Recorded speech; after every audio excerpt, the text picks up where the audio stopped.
My name is Booyah, and this is the Booyah Bible. If you like this, please like my Facebook page, link below. I've been wanting to make this video for a long time. The Christopher Hitchens, Frank Turek debate, originally titled What Best Explains Reality, Theism or Atheism, has become a classic in the atheism versus theism saga, and for most of the debate, I didn't find Mr. Turek's argumentation especially annoying or dishonest like I do with many a religious apologist, until the very end. Indeed, it was Turek's final speech where I quite frankly lost my shit and found what he did so grossly offensive that you'll see why I felt compelled to make a video about it.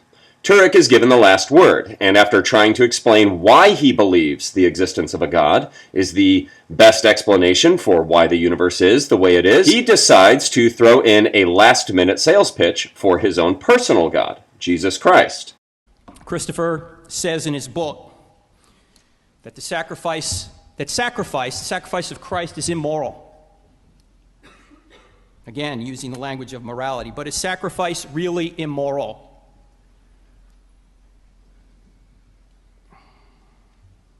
On September 29th, 2006,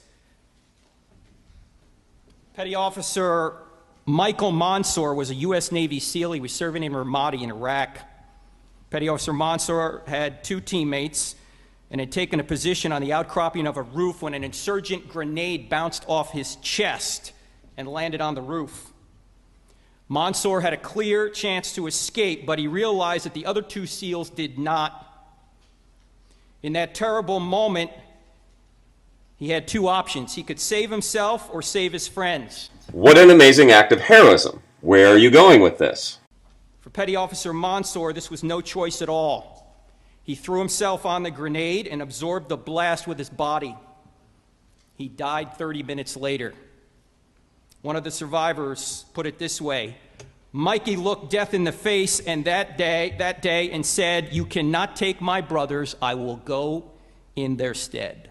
Again, I am absolutely in awe at the sacrifice of Petty Officer Mike Mansour, but I'm starting to get a little confused as to what this has to do with a theism-atheism debate. I don't know if you know, but a SEAL has a trident. It's a pin. It is probably the most difficult pin in any military to earn. I have a pin, Navy wings. These were difficult to earn, but they were nothing like the SEAL or the trident that a SEAL needs to earn. When every SEAL on the West Coast turned out for Mike's funeral, they all filed past the casket. They removed their golden tridents from their uniforms, pressed them into the walls of the coffin. The procession went on for nearly half an hour, and when it was all over, the simple wooden coffin had become a gold-plated memorial to a hero who will never be forgotten. Once again, this man is a hero.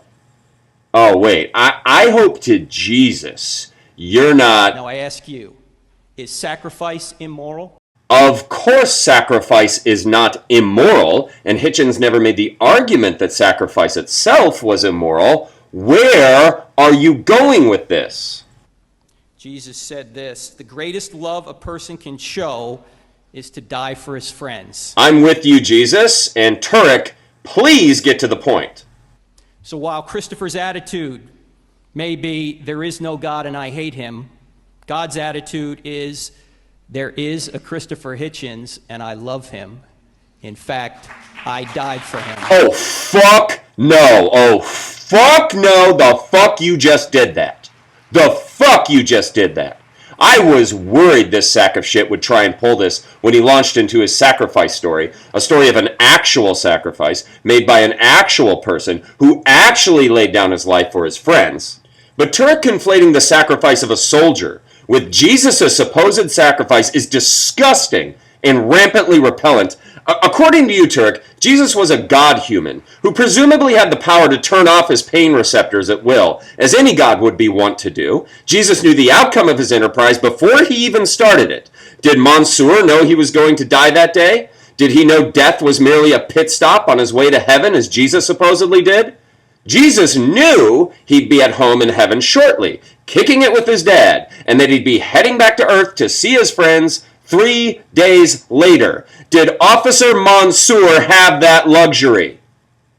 Was Officer Mansour the supposed creator of the universe, as you believe Jesus and his godhood to have been? Did he know he'd come back to life and that there would be, without question, an afterlife awaiting him? Of course not, because he made an actual sacrifice. He gave up a life he knew he would never get back, unlike Jesus. If your Jesus story is correct, and there's no reason to believe it is, you are claiming the following: a deity which knows the future, and in fact has knowledge of all things, deliberately set up a scenario whereby, 1, the human beings he created would disappoint him. 2, his grand solution to assuage his disappointment would be to become a human himself, allow himself to be killed, and reanimate 72 hours later. 3, he would then obligate the people who had never witnessed this event to believe 2nd, 3rd, 4th, 5th, 6th, 7th ad infinitum accounts of other human beings who claimed to have witnessed the event. And 4, for all who found that idea implausible, hell. Mr. Turek, the story of Petty Officer Mansour moved me to tears. The story of Jesus disgusts me to no end. Jesus didn't sacrifice anything, as in your view, he is the creator of all that is and is thereby responsible for all that is. Even his own death, even the people who killed him. Not to mention he is the creator of the rule that a human being must die to satisfy requirements he himself made. This would be like me saying I made a huge sacrifice by paying tribute to the king when I am the king.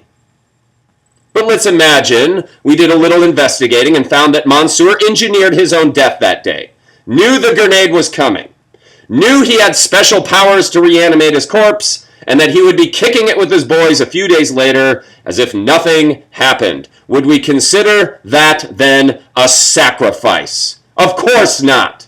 A sacrifice is when you have something to lose, and Jesus had nothing to lose. I find your attempt to piggyback your religion onto a tale of actual sacrifice disgusting. I find it so grossly offensive that I have a good mind to send your little charade to Mansour's family and ask what they think about it, and I would do so if I didn't feel it would cause them more pain. You apparently find it all too ethical to utilize Mansour's death to sell your own personal religious views. Imagine someone close to you died, and a Muslim put up a video of your dead loved one saying, "Here is a picture of Frank Turek's deceased daughter, but fear not, she lives forever with Allah as long as she believed in Muhammad." While this doesn't parallel the exact way you used this soldier story, it does illustrate the grossness of a human being utilizing another's personal tragedy to further his own religious agenda. And if you're watching this, Turek, you should be feeling like shit right now. Let's imagine, however, Mansour did come back from the dead, and upon arrival, informed planet Earth that his death was so significant that he required everyone to worship him or face torture at the hands of a specially formed death squad which practiced tortures similar to those found in the biblical hell. Do you think his Navy SEAL buddies that you mentioned would view him as a hero then? Then why do you view Jesus as a hero? In short, fuck you, Turek. I am so appalled by this gross display that I cannot believe it was not met with condemnation instead of applause in that audience when you pulled this shit. And if you are watching this and were one of those applauding, I hope you've changed since 2011 when this debate was held. If not, go ahead and re-watch this video. No, really, really watch this video. Mansour didn't know he was going to die that day. Jesus supposedly did. Mansour didn't have special God powers. Jesus supposedly did. Mansour may have believed his life was finite. And he certainly knew he would never see his family on earth again. And he allowed himself to be blown up anyway. Jesus did none of this. I hope you reflect on this, Turek. I really hope you do. I hope you can see why this is so unbelievably offensive to anyone who has ever made an actual sacrifice, not knowing what the future would bring. And ironically, that probably includes all of us here in the human race, including you, even with all our flaws. It's not Jesus you should be thanking, but your mother and your father who undoubtedly sacrificed for you, or our armed servicemen who actually sacrificed for you, or a teacher or a tutor. But as far as your faux sacrifice peddling, omnipotent and omniscient religious figure, shove him up your ass.